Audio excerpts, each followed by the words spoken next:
बाबा जी, एक प्रश्न है। मूर्ति पूजा जीवन में किस तरीके से अपनी भूमिका निभाती है, या यूँ कहें मूर्ति पूजा का जीवन में क्या सार्थकता है? हम एक उदाहरण कहेंगे। बचपन में हम पाठशाला जब आरंभ किए, प्राइमरी स्कूल में हमारे जो गुरुजी थे उन्होंने आकाश यानी स्पेस, इसके बारे में पहला एक परिभाषा बताया बेसिकली कि ये दो जो दीवार है, इन दोनों दीवार के बीच में जो खाली जगह है इसी को हम आकाश या स्पेस कहते हैं। अवकाश, खाली जगह के ऐसे कहते हैं करके। अच्छा, उसके बाद हम लोग आगे बढ़े, हम आगे की क्लास में गए, मिडिल स्कूल में, हाई स्कूल में, कॉलेज में सब आए। हाँ, जैसे जैसे हम बढ़े ज्ञान भी प्रकाशित और बढ़ते गया, और किताबें पढ़े तो और गुरु का उपदेश सुना, अनुभव से भी देखने लगे कि वही आकाश जो हमारी जन्मस्थान के जो पहला पाठशाला में दो दीवार के बीच में था, वो सभी जगह है, सर्वव्याप्त है। ये हमने समझा। तब आप भी समझेंगे कि ज्ञान का परिपूर्णता है। अन्यथा अगर हमने ये बतलाएं आकाश केवल हमारे जन्मस्थान के पहला पाठशाला में जो दो दीवार थे क्लास में हमारा, उस दीवार के बीच में जो खाली जगह है वही स्पेस है, वहीं पर है, उतना ही है, ऐसा हम बोलने से आप लोग हंसेंगे कि ये ज्ञान तो बाबा जी को पूर्णता नहीं है, वो गलत समझ रहे हैं, क्योंकि आकाश सर्वव्याप्त है। लेकिन फिर भी उस उम्र में समझाने के लिए मास्टर जी को कुछ तो कहना था आकाश के बारे में, इसलिए उन्होंने उतना से परिभाषा बोला और हम बड़े होते होते समझ गए कि वही आकाश सर्वव्याप्त है।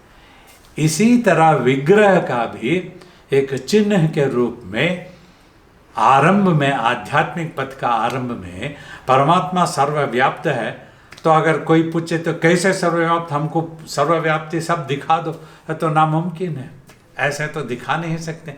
आकाश सभी जगह है, सभी को पता है, लेकिन कोई भी दिखा नहीं सकते कैसे हैं करके। उदाहरण ही दे सकते हैं बस। टेलीस्कोप में भी देख लें, कितनी भी पावरफुल मशीनरी में देख लें, कितने दूर तक देख लें, फिर भी उतने और होगा, वो तो वहाँ कर तो अंत तो होगा ही नहीं। तो उसी तरह विग्रह को दिखा करके ये भगवान है, ये परमात्मा है, ये ईश्वर है, इनका ये नाम से हैं, तो आप इसको प्रणाम करो, आशीर्वाद लो। भक्ति मार्ग में ये बहुत महत्वपूर्ण विषय है। कल्पना की वशात ही मन अपना नियंत्रण खो बैठा है।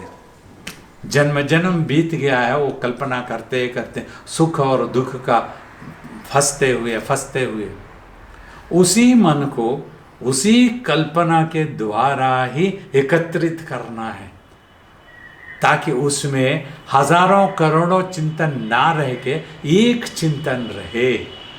उस तरह एक चिंतन में बांधने के लिए ही विग्रह का या स्वरूप का जो गुणातीत है वो पर ब्रह्म, उनका एक गुण में, एक नाम में, एक स्वरूप में बतलाया जाता है।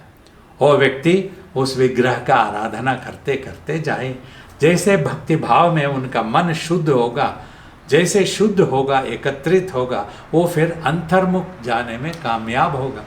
जब अंतर्मुख जाके अपना आत्म स्वरूप गोचर होता है प्रज्ञा में, तब वो समझ जाएंगे यही पर ब्रह्म है और इसी को कहलाया गया। इसी का चिन्ह रूपता वो विग्रह का आराधना भी, ये भी वो विग्रह भी इसी प्रभु का ही स्वरूप है।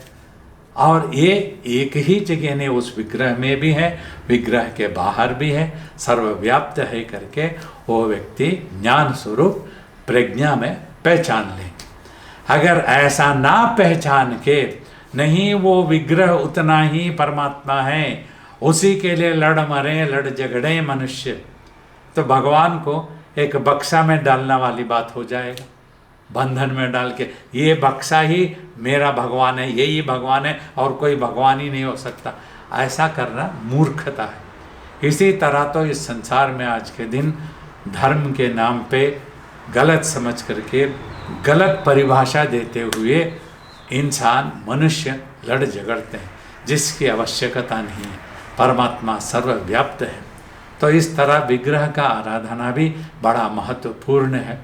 जो सभ्यता, जो संस्कृति हमें सिखाया गया, एक मनुष्य को कल्पना करते हैं, वो अपना मन में कल्पना भी उतना ही या उसी तरह अच्छे या बुरे, कमी या बढ़कर कर सकते हैं जितना उनके संस्कार है, सभ्यता है, उनकी संस्कृति है, उसी के आधार पे वो उस चीज़ का कल्पना करते हैं।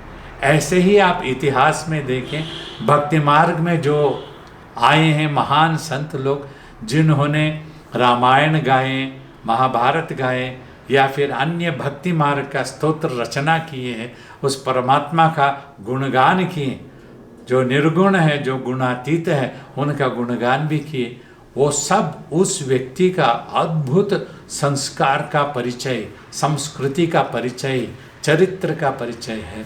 ये इस तरह विग्रह आराधना बहुत महत्वपूर्ण भी है और चिन्ह भी है, पर वहीं पर ना रुक करके वो सर्वव्यापी है, ऐसे समझना आवश्यकता है, तभी ज्ञान का परिपूर्णता होगा। तो उसके लिए ये विग्रह को साधारण में नहीं समझना चाहिए।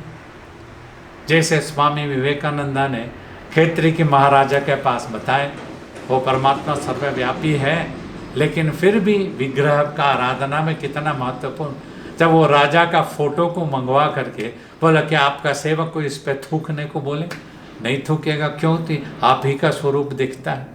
इसी तरह वो परब्रह्म सर्वव्यापी होते हुए भी उस विग्रह में वही है करके हम लोग प्रणाम करते हैं, पूजा करते हैं, उस प्रभु को ही उसमें देखते हैं।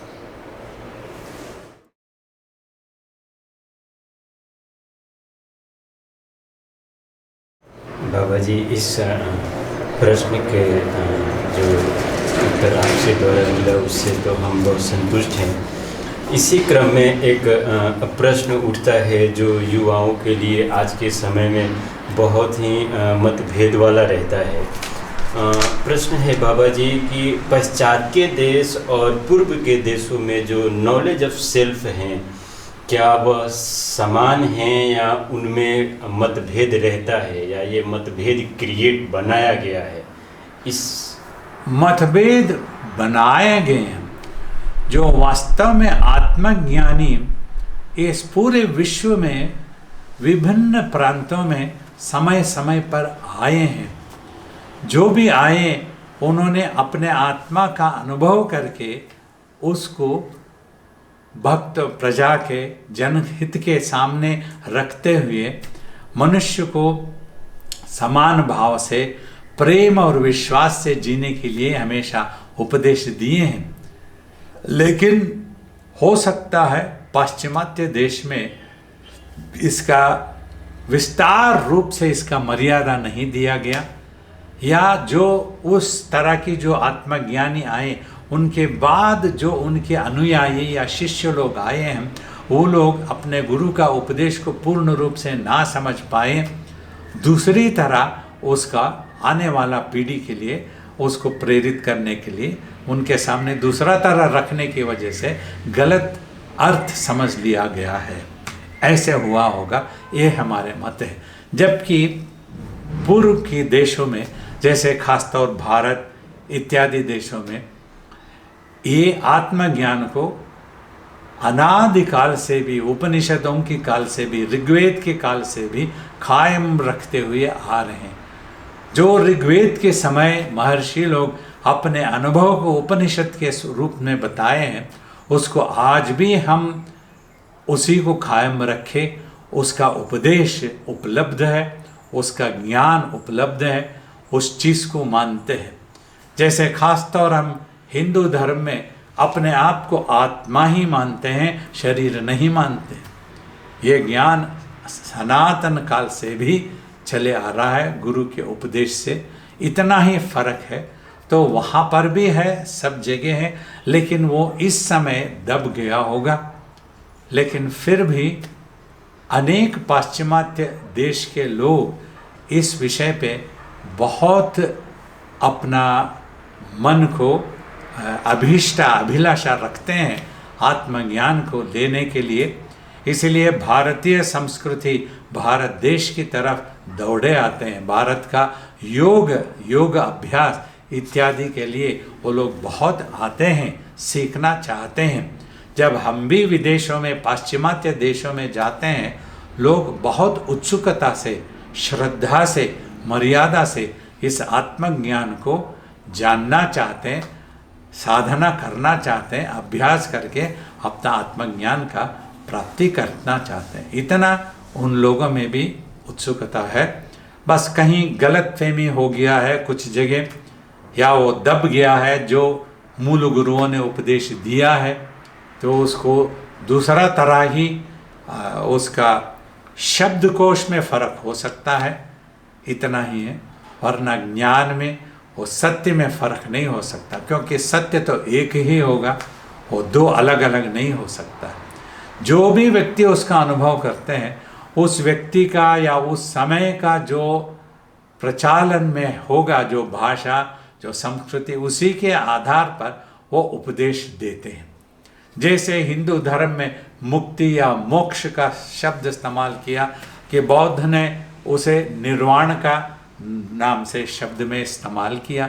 शब्दकोश में ही फर्क है, अर्थ वही है, ब्रह्म पर ब्रह्म वही है, तत्व भी वही है, निर्वाण भी वही है, माय फादर भी वही है, किंगडम भी वही चीज़ है। बस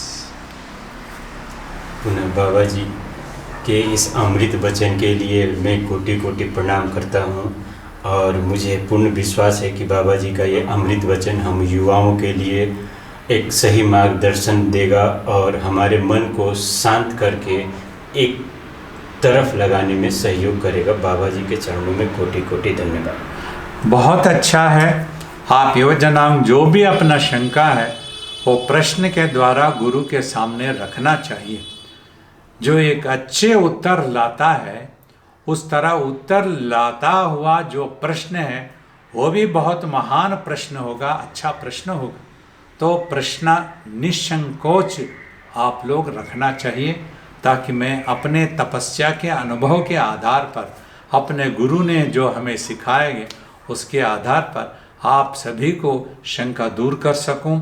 आप में से और अनेक लोग होंगे जिनको भी शंका है, वो लोग, आप, हमारा ईमेल है, हमारा वेबसाइट में जाएं तो उसमें आध्यात्मिक प्रश्न है। आप हिंदी में भी लिख सकते हैं ईमेल में, तो उसको भी हम पढ़कर हम आपको उसी तरह की उत्तर भी दे सकते हैं, या इस तरह हम वीडियो बना करके यूट्यूब वगैरह में भी हम डाल सकते हैं, ताकि आप लोग पढ़ करके इस ज्ञान का प्राप्ति कर सकें। सद्गुरु से प्रार्थना है कि आप सभी को सुख, शांति, सौभाग्य का प्राप्ति हो।